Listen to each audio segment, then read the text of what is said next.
Perkenalkan, nama saya Alif Sony Ramadan Aktiriyadi, nomor absen 01, kelas 12 TBSM 1. Di sini saya akan menjelaskan bagaimana langkah-langkah untuk memperbaiki rem yang blong atau mengalami kerusakan.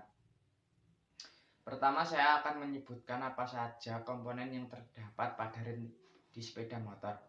Yang pertama adalah piringan rem. Fungsinya sebagai media yang akan bergesekan dengan komponen agar laju ban dapat melambat. Yang kedua, brake clipper. Fungsinya adalah untuk mengubah tekanan hidrolik menjadi energi gerak berupa tekanan. Ketiga adalah piston. Pada rem cakram, piston yang ada berbeda dengan piston pada mesin. Dinamakan piston karena berbentuk tabung sebagaimana bentuk piston. Fungsinya adalah untuk menekan kampas rem secara merata. 4.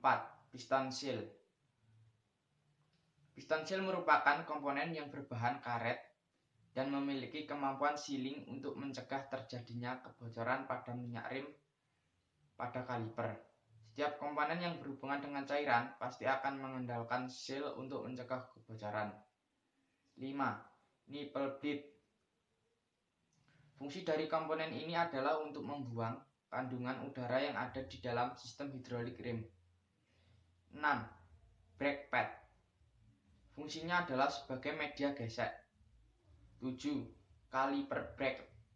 Memiliki tujuan sebagai pemegang kaliper rem agar tidak bergerak. Dan untuk lengkapnya saya akan tampilkan gambar di sebelah kanan saya. Selanjutnya adalah langkah-langkah untuk memperbaikinya. Pertama, siapkan dulu alat dan bahan. Pertama adalah oli rem. Kedua, kunci ring 11 atau sesuai dengan ukuran baut nipple pada sepeda motor. Ketiga, selang untuk mengalirkan oli rem dari nipple. Keempat, wadah untuk menampung oli rem. Langkah-langkahnya adalah: pertama, tekan tuas rem dengan cara mengocoknya berulang-ulang hingga terasa ada tekanannya. Tahan posisi tuas tersebut dan jangan dilepaskan. Kedua, kendurkan cengkraman baut nipple dengan cara membukanya, kemudian mengencangkan lagi. Saat baut nipple telah terbuka, maka oli rem akan mengalir keluar dari baut nipple. Ketiga, perhatikan bila oli rem tersebut keluar dengan pelan, berarti masih ada udara yang terjebak di dalamnya.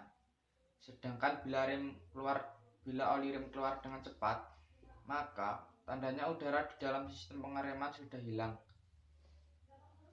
4. Jadi kendurkan dan kencangkan baut nipple secara berulang-ulang hingga diperoleh hasil oli rem mengalir kuat.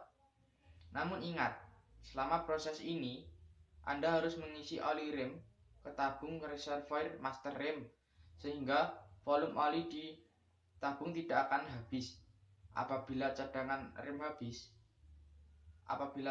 oli rem habis, maka udara sanggup masuk kembali. Dan demikian itu langkah-langkah cara memperbaiki rem yang mengalami kerusakan. Dan itu saja yang dapat saya sampaikan. Bila terjadi kesalahan kata atau apa, mohon dimaafkan. Wassalamualaikum warahmatullahi wabarakatuh.